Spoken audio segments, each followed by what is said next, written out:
क्या आपको पता है कि उत्तराखंड के हजारों गांव पूरी तरह से खाली हो चुके हैं? क्या उत्तराखंड के पहाड़ अब सिर्फ बुजुर्गों के सहारे रह गए हैं? अगर यही हाल रहा तो क्या आने वाले वर्षों में पूरा पहाड़ खाली हो जाएगा? नमस्कार दोस्तों, मैं हूं ओम प्रकाश और आप देख रहे हैं उत्तराखंड संवाद 1966। आज हम बातें करेंगे उत्तराखंड के सबसे बड़े संकट, गांव से हो रहे पलायन की सच्चाई और कारण और उसके समाधान पर।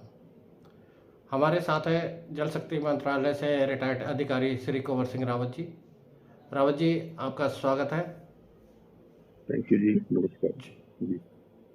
जो हमें बताएंगे कि आखिर लोग पहाड़ों से क्यों जा रहे हैं और इसे रोकने के लिए क्या किया जा सकता है।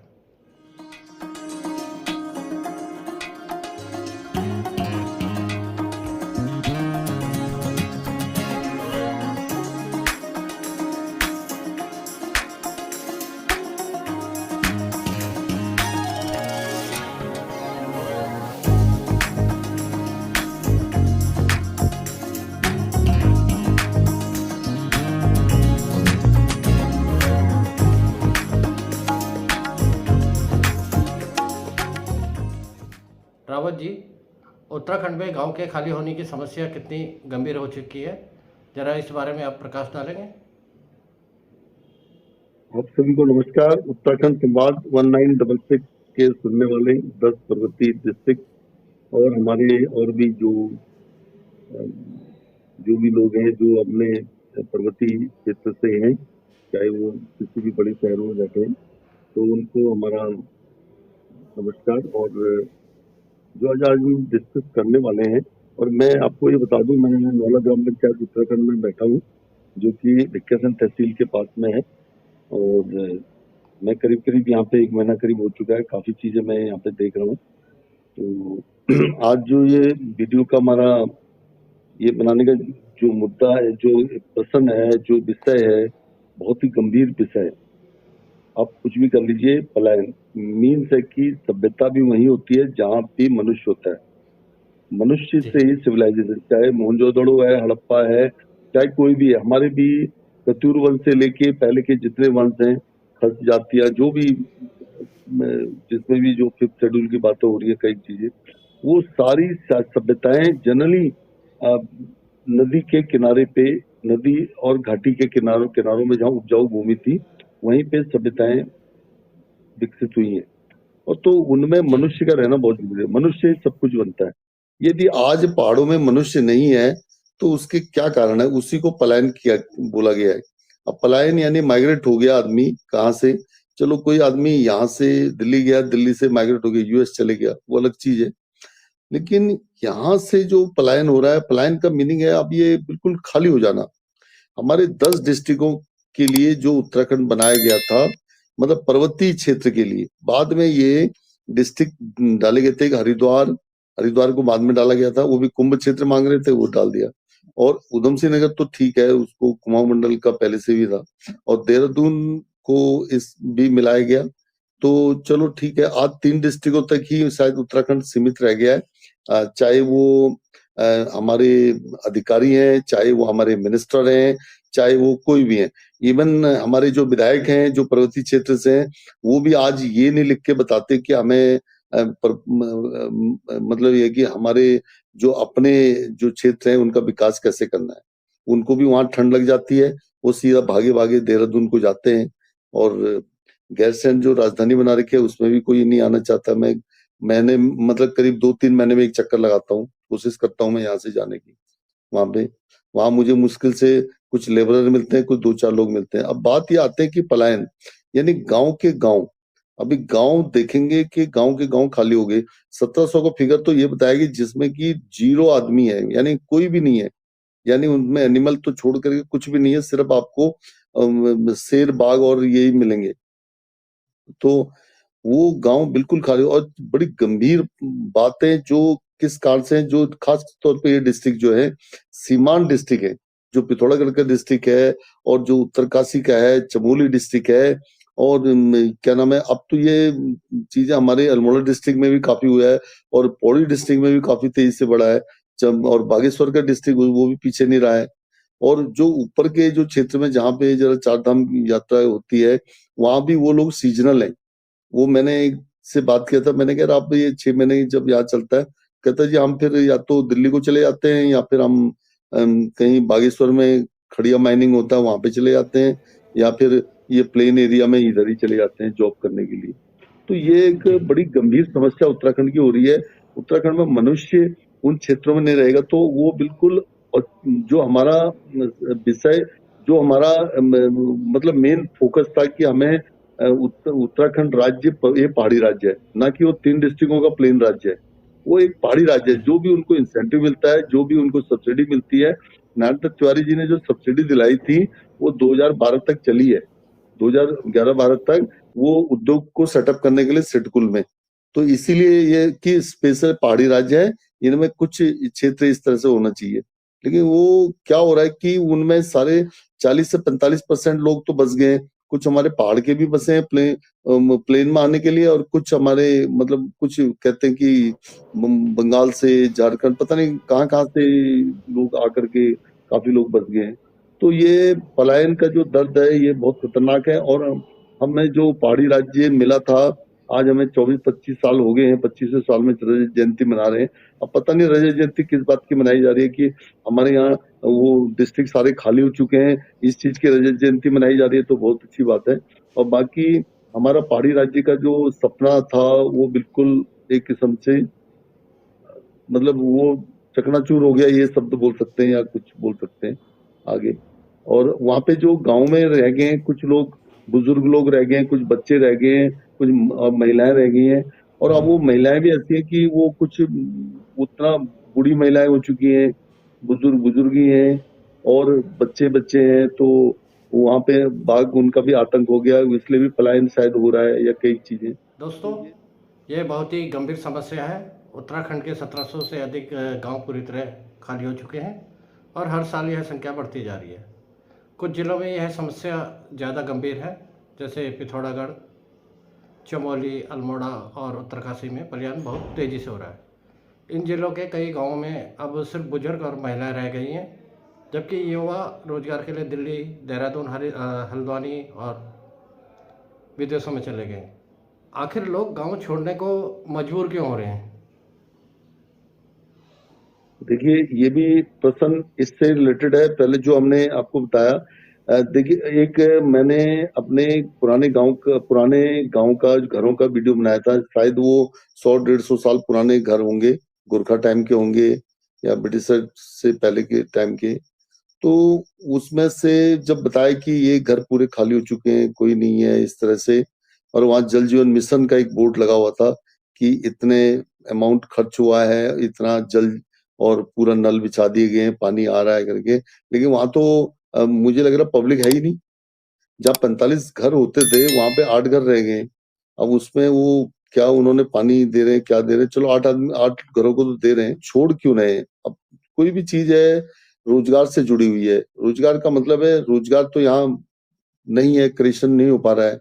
अब रोजगार किस टाइप का है, कुछ क्षेत्रों में है रोजगार, लेकिन उसमें स्किल्ड लोग चाहिए, चाहे मिस्त्री से लेके कोई मैकेनिक से लेके, चाहे वो कोई भी चीजें हो सकती हैं।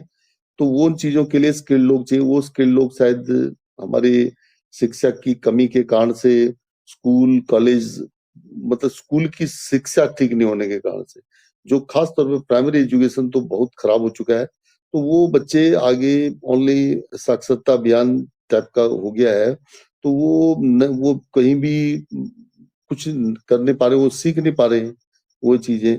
और यो नहीं तो फिर क्या होता है कि वो उनको नहीं आता, तो उनके पेरेंट्स भी कहते हैं यार आप भी कहीं दिल्ली चले जाओ, तो कहीं आप रामनगर चले जाओ, कहीं या काशीपुर हल्द्वानी में चले जाओ। उधर के लोग कहते हैं तुम देहरादून चले जाओ, हरिद्वार चले जाओ, या दिल्ली को चले जाइए। और स्वास्थ्य सेवाएं गांव में, स्वास्थ्य सेवाएं, अब मैं आपको बता दूं, किसी टाइम में जब भरपूर लोग होते थे, भरे हुए होते थे, तो उस समय वैद्य लोग होते थे, वैद्य लोगों की डिस्पेंसरियां कहलाते थे। तो वैद्य लोग, एक मुझे याद है कि 1980 के 80 से पहले के 75 71 की बात होगी, 71 में भी हमारे यहाँ लाइट आ गई थी। तो वो वैद्य लोग गांव गांव में घूमते थे। तो उनको मालूम होता था कि आजकल ये सीजन बदल रहा है, तो कोई ज्वर आ रहा है, यानी बुखार आ रहा है, या कुछ इस टाइप की बीमारियां हो रही हैं, कुछ हो रही है, तो वो लोग अपना वो जड़ी बूटियों वाली दवाइयां लेके पूछते थे, घरों घरों में जाते थे कि भाई जी आपके घर में कोई बीमार तो नहीं है। तो उसका एक प्रोसेस आयुर्वेदिक सिस्टम होता था, वो आयुर्वेदिक सिस्टम को भी खत्म कर दिया गया है। और एमबीबीएस वाले जो जो डॉक्टर, वो लोग गांव में आना नहीं चाहते, तो वो गांव की स्थिति बहुत ही दयनीय है। और सिर्फ ये है कि आप हॉस्पिटल या हेल्थ सेंटर खोल देने से इसमें कुछ होने वाला नहीं है। और दूसरी बात, स्वास्थ्य सेवा की बात बताई आपको, और बुनियादी जो सुविधाएं हैं, सड़क, बिजली। अब एक ने बोला था, ए सड़क तुम अब आई हो जबकि पूरा गांव का गांव खाली हो गया है। तो मुझे याद है कि हमारे यहाँ 1960 से पहले शायद सड़क आ चुकी थी। तो गाड़ी, जब तो हमने होश संभाला या जन्म लिया तो होगा, तो उस समय यहाँ गाड़ियां चलती थी। तो जो लोग, ये मेन रोड थी रामनगर से बद्रीनाथ, इस रोड पे जो दूर के लोग जाते थे वो पहले यहाँ रुकते थे, रुकने के बाद अपना सामान यहाँ छोड़ के जाते थे, फिर वहां फिर अपने गांव जाते थे। गांव से कुछ महिलाओं को, बच्चों को लेकर के आते थे ताकि वो सामान, और वो फिर लेके जाते थे। अब क्या हो रहा है कि अब सड़कें तो पहुंचा दी हैं, लेकिन वहां पब्लिक है ही नहीं। पब्लिक नहीं है तो यानी बहुत देर कर दी, पॉलिसी बनाने वालों ने बहुत देर कर दी।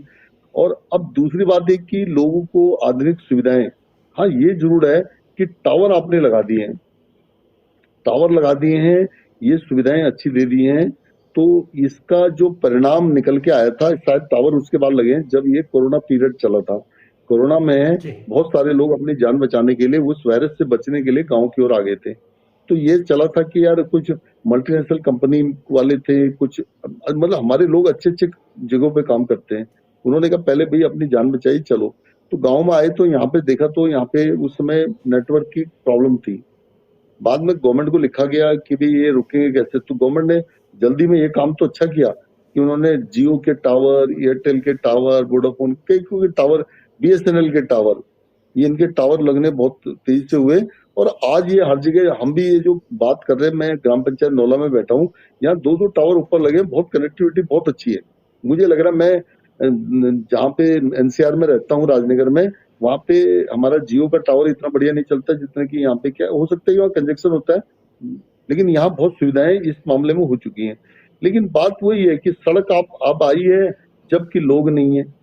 अब जैसे आपके पास टावर की सुविधाएं दे दी हैं, वो कोरोना पीरियड वाले सो मोस्टली लोग सब जा चुके हैं, क्योंकि उनको यहाँ अच्छे, उनके बच्चों को स्कूल नहीं मिले, उनको वहाँ कहाँ एडमिशन कराए, 1-2 साल रुकने के बाद उन्होंने फिर वापसी की ओर। लोग आते, मैं नहीं कह रहा कि नहीं आते, आते हैं, लेकिन वो लोग सही नहीं है। दोस्तों, लोगों का गांव छोड़ने को क्यों मजबूर हो रहे हैं, उसके कई कारण हो सकते हैं। इनमें से 5 मुख्य कारण हैं। जैसे रोज़गार का अभाव, पहाड़ों में नौकरियां के मौके बहुत कम हैं। अच्छे स्कूल और कॉलेज नहीं होने के कारण युवा बाहर चले जा रहे हैं। स्वास्थ्य सेवाओं का अभाव, गांव में अस्पताल नहीं है इसलिए लोग शहरों में जा रहे हैं। बुनियादी सुविधाओं की कमी, सड़कें, बिजली, पानी जैसे समस्या बनी रहती है हमेशा। और आधुनिक जीवन शैली का आकर्षण, युवाओं को अ, युवा महानगरों की तरफ बेहतर ज़िंदगी की ओर आकर्षित भी हो रहे हैं। तो कुछ कारण ये भी हैं। और रावत जी, जी क्या उत्तराखंड सरकार पलायन रोकने के लिए कुछ कर रही है? क्या सरकार ने इस समस्या को रोकने के लिए कुछ कदम उठाए हैं?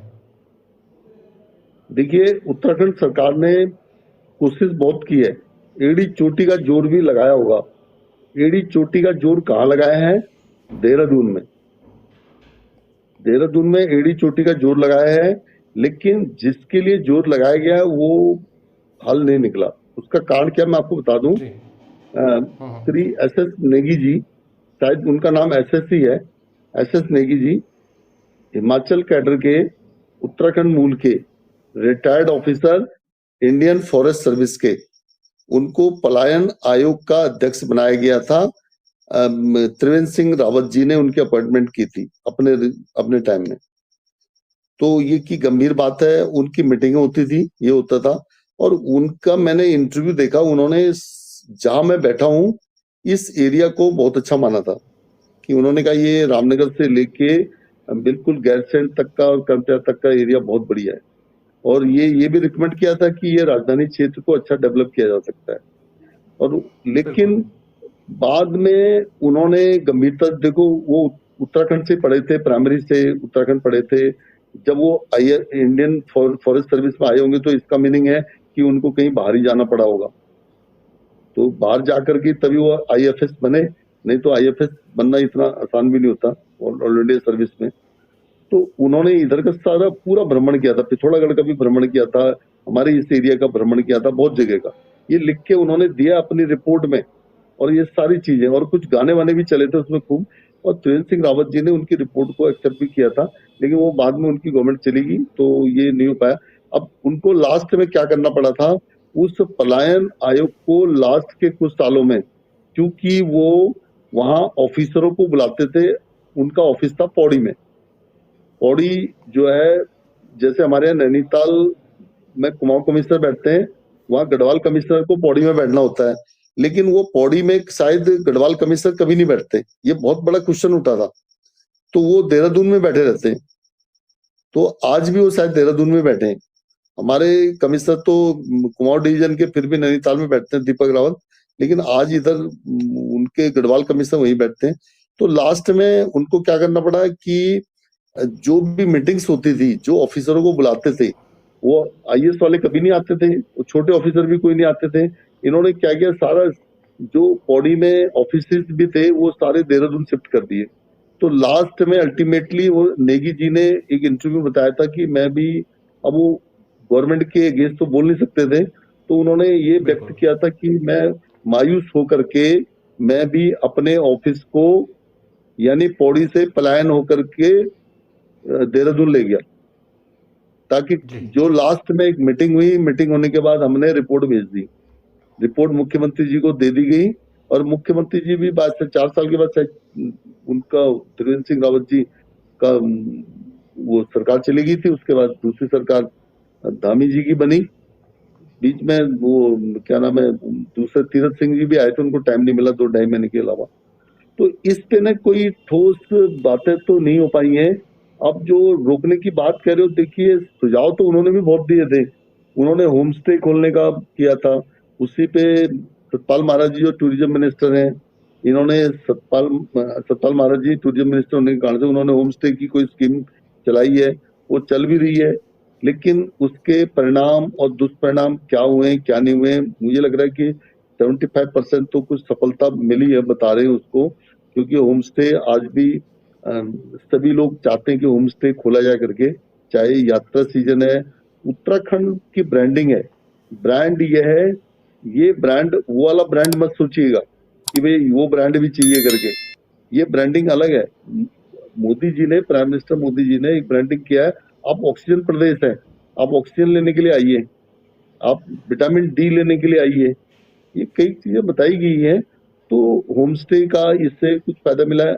अब जो प्रधानमंत्री ग्रामीण सड़क योजना, ये भी काफी उन्होंने गांव-गांव को जोड़ दिया है। लेकिन आज मैंने एक न्यूज में देख रहा था कि उन्होंने 12 किलोमीटर एक उसका ट्रायल हो रहा है, वो उस पे वैसी रोड बना दी है। वो ट्रायल कैसे हो रहा है, उन्होंने उनको शायद आज कुछ बात हुई है, ये चमोली गढ़वाल की बात है, कर्णप्रयाग और गैरसैंण के बीच की बात, कुछ ऐसे बता रहे हैं।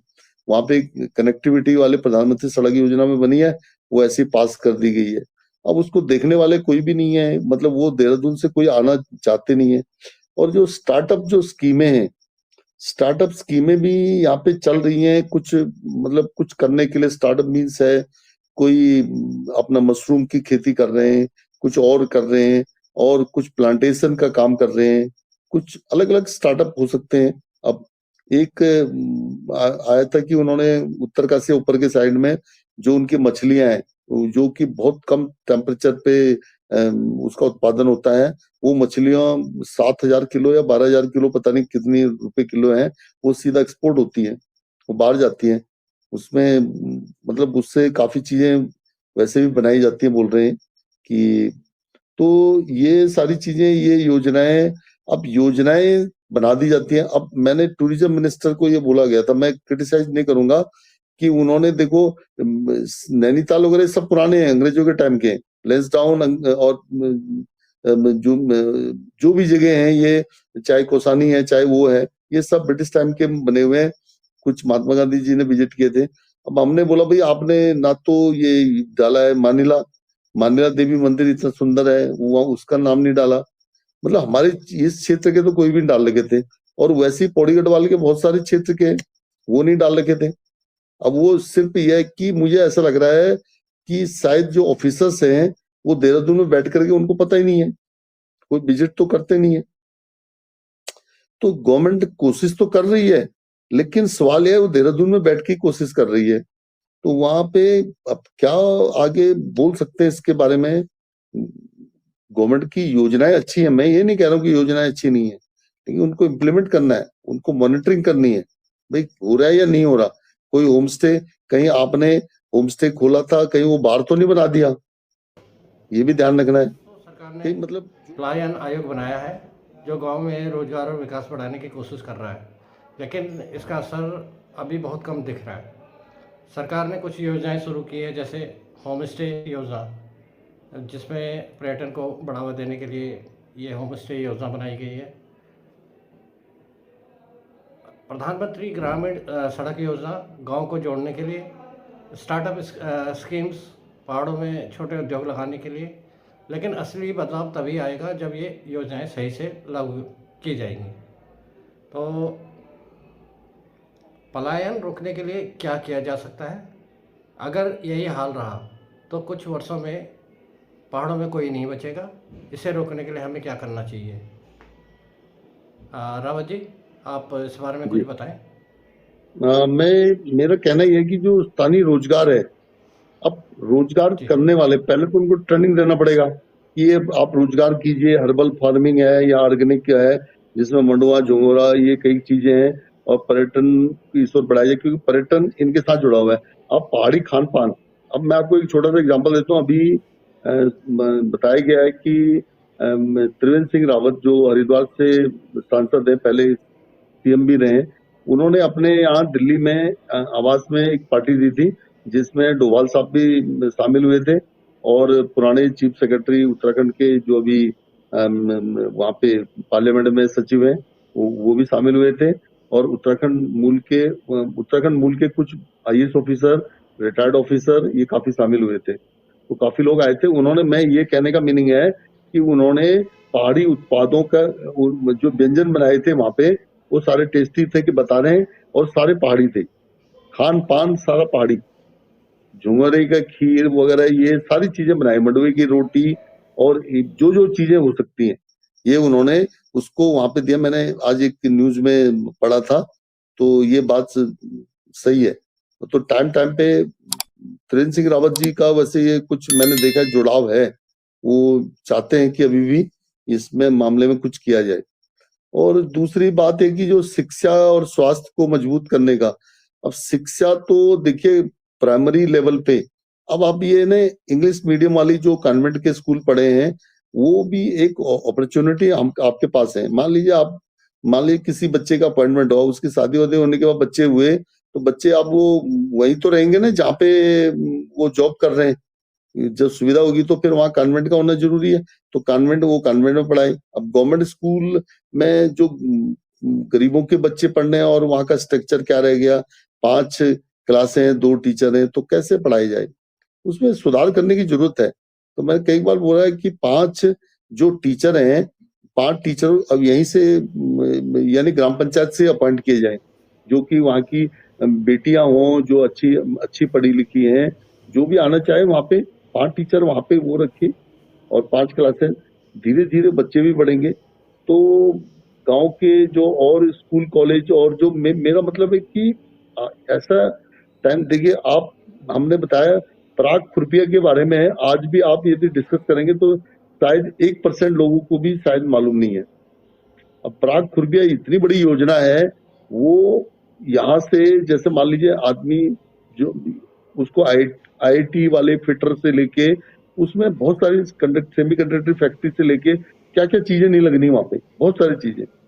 1 लाख लोगों को रोजगार मिलना है अब, लेकिन उसके लिए पढ़ाई तो जी करनी पड़ेगी ना। अब आपको बिल्कुल। मैकेनिकल है, टेक्निकल है, बहुत सारी चीजें, एयरोस्पेस है, बहुत सारी, तो ऐसी डिग्री आपको चाहिए। तो उस टाइप से तो अब क्या होता है कि वो जो डिग्री लेने वाले जो है वो बाहर से आते हैं, वो बाहर से आते हैं तो वो फिर पहाड़ तो चढ़ने का मतलब नहीं है, तो मीनिंग लेस हो जाता है। तो हमारी जो स्टडी है वो पहले से जीरो, मतलब आई थिंक कामयाब नहीं है। उस तरह से वो ना सुधार करना पड़ेगा कि भाई उसमें। और दूसरा स्वास्थ्य में भी सुधार करना पड़ेगा। स्वास्थ्य में क्या है, जो बाहर से डॉक्टर आते हैं, बाहर से आते हैं, वो तो एक गवर्नमेंट नौकरी के कारण से आ जाते हैं, अपॉइंटमेंट ले लेते हैं, लेकिन बाद में देखते हैं यहाँ पे सुविधाएं नहीं है यार, यहाँ हमारे बच्चे कैसे पढ़ेंगे, वो करेंगे। वो भी फिर कहीं यहाँ से ट्रांसफर लेके देहरादून, काशीपुर, इन जगहों में जाना स्टार्ट कर देते हैं। तो उसके जी बारे में मतलब हमको ऐसा करना पड़ेगा कि गांव के लोगों को ट्रेन करना, जैसे लेह और लद्दाख में, लेह और लद्दाख में वहीं के ही नर्सें नर्सें वो वहीं की थी, वो बाहर से नहीं गई थी। वो बाहर जी लेह लद्दाख वालों को 5th शेड्यूल की बात आ रही है ना, ट्रैवल बेल्ट की, वो वहां पे है, वहां तो जी बाहर वालों को जॉब ही नहीं मिलती है। तो दूसरी बात है फिर, और गांव में बुनियादी सुविधाएं, सड़क, बिजली, आजकल मुझे लग रहा है कि बिजली का तो इतना संकट नहीं है, तो सड़कों का भी इतना ज्यादा नहीं है, कुछ है, कुछ जगह हैं ऐसे जो कि बातें आती है सामने, और सड़कें नहीं है। और दूसरा इंटरनेट की सुविधा तो अच्छी हो रही है गवर्नमेंट ने, ये तो चाहे प्राइवेट प्लेयर्स आए चाहे कोई भी आए, जियो है, एयरटेल है, प्राइवेट ही है, बीएसएनएल का भी टावर है, ऐसी बात नहीं है। और डिजिटल इंडिया के तहत जो बिजनेस करने का है, अब मैं आपको, मैंने कई बार एग्जांपल दिया है, जो ये मर्चुला भिक्यासेन रोड खुलेगी, रामनगर से, मर्चुला से लेके भिक्यासेन, चकोटिया, गैरसैंण, कर्णप्रयाग, इस रोड पे मल्टीनेशनल कंपनी के ऑफिसेस खुल सकते हैं, बहुत बढ़िया बढ़िया, जो कि बिल्कुल। और जिनमें इतना जॉब मिल सकता है कि बिल्कुल, जैसे कि हम लोग जैसे पुणे शहर का जैसे स्थापना की थी, उसी तरह से हमने बोला भी है कि इसको नमो सिटी के रूप में डालिए। हम इसी के लिए नहीं कह रहे, हम कह रहे बागेश्वर का एरिया है, पिथौरागढ़ का घाटियां हैं, और इधर आपके श्रीनगर का एरिया है, इधर सतपुली क्षेत्र है, यहाँ बहुत सारी घाटियां हैं, जिनको कि आप एक छोटे छोटे शहर के रूप में बनाइए, ना कि वो ऐसे डर्टी शहर बनाने, आप साफ सुथरे शहर बनाइए, ये उनके लिमिट के हिसाब से। तो ये सुधार हो सकता है उसमें। और मेरी तो यही बातें जो हम लोग ये देखते हैं, आप गांव में आइए, मैं तो कई बार रिटायर्ड, आज भी मैंने कई को बोला था कि आप आइए तो सही, यहाँ पे रहिए, और मकान अपना जरा सा जिस तरह से, क्योंकि रिटायर होने के बाद आदमी के पास दिल्ली में रहना शायद बेकार है, क्योंकि एक टाइमिंग है कि भी वो लोग जॉब कर सकते हैं, लेकिन कितना जॉब करोगे, कुछ टाइम तो आप अपना शरीर को दीजिए, कुछ आपने ये उत्तराखंड के एरिया को दीजिए लोकल, कि भी कैसे ये डेवलप हो करके। मैंने देखा ना, मनुष्य का रहना बहुत जरूरी है, मनुष्य की भी क्वालिटी है अलग अलग, वो अपने इस तरह से। आ, और दूसरा, मैंने मल्टीनेशनल कंपनियों के ऑफिस खोलने की बात की है, इसमें गंभीरता से सोचा जाए, खास तौर पे कि भाई साफ सुथरे इनको प्लॉट सिस्टम दिलाए जाए, सुविधाएं दिलाई जाए। यदि आपके कुछ ऑफिस खुलते हैं तो इससे क्या होगा, आपकी स्वास्थ्य सेवाएं सही हो जाएंगी, कनेक्टिविटी से एयर की सही हो जाएगी, बहुत सारी चीजें सही हो जाएंगी, क्योंकि वो बिजनेस से जुड़ जाएगा। जी रावत जी, आपके अनुसार अगर हमें पलायन रोकना है तो हमें कई बदलाव करने होंगे। जैसे बिल्कुल। स्थानीय रोजगार के मौके बढ़ाने होंगे, जिसमें हर्बल फार्मिंग जैसे जड़ी बूटियों की खेती को बढ़ावा देना होगा। ऑर्गेनिक जी उत्पाद मंडुआ, झंगोरा, गहत और जो भी उत्तराखंड के हैं उनको बाजार उपलब्ध कराना होगा। साथ ही करेक्ट। पर्यटन को बढ़ावा देना होगा जिससे स्थानीय लोग कमाई कर सकें। शिक्षा और स्वास्थ्य को मजबूत करना होगा। गांव में अच्छे स्कूल और कॉलेज खोले जाएं। हर 20-25 किलोमीटर पर एक मॉडर्न अस्पताल बनाया जाए। गांव में बुनियादी सुविधाएं लानी होगी, जैसे सड़कें, बिजली, इंटरनेट और जल आपूर्ति बेहतर करनी होगी। डिजिटल इंडिया के तहत ऑनलाइन बिजनेस और वर्क फ्रॉम होम के अवसर प्रदान करने होंगे। अगर ये कदम उठाए जाए तो हो सकता है पलायन 50% तक कम हो सकता है। दोस्तों, क्या आपके गांव में भी पलायन हो रहा है? क्या आपको लगता है कि सरकार सही कदम उठा रही है? हमें कमेंट में ज़रूर लिखें। आज की चर्चा में हमने जाना कि कैसे उत्तराखंड में गांव के खाली होने की समस्या बढ़ रही है और इससे बचाव के लिए हमें क्या कदम उठाने चाहिए। रावत जी, आपका बहुत बहुत धन्यवाद, आपने हमें इतनी महत्वपूर्ण जानकारियां दी। दोस्तों, अगर आपको ये वीडियो पसंद आया हो तो वीडियो को लाइक करें, अपने दोस्तों और परिवारों के साथ वीडियो को शेयर करें और ऐसी ही महत्वपूर्ण जानकारियों के लिए हमारे चैनल उत्तराखंड संवाद 1966 को सब्सक्राइब करें। हमारी अगली वीडियो आने वाली है, परिसर एक गंभीर मुद्दा है जो तो मिलते हैं अगली वीडियो में। तब तक के लिए जय उत्तराखंड, जय भारत और जय भारत। नमस्कार सभी को। नमस्कार।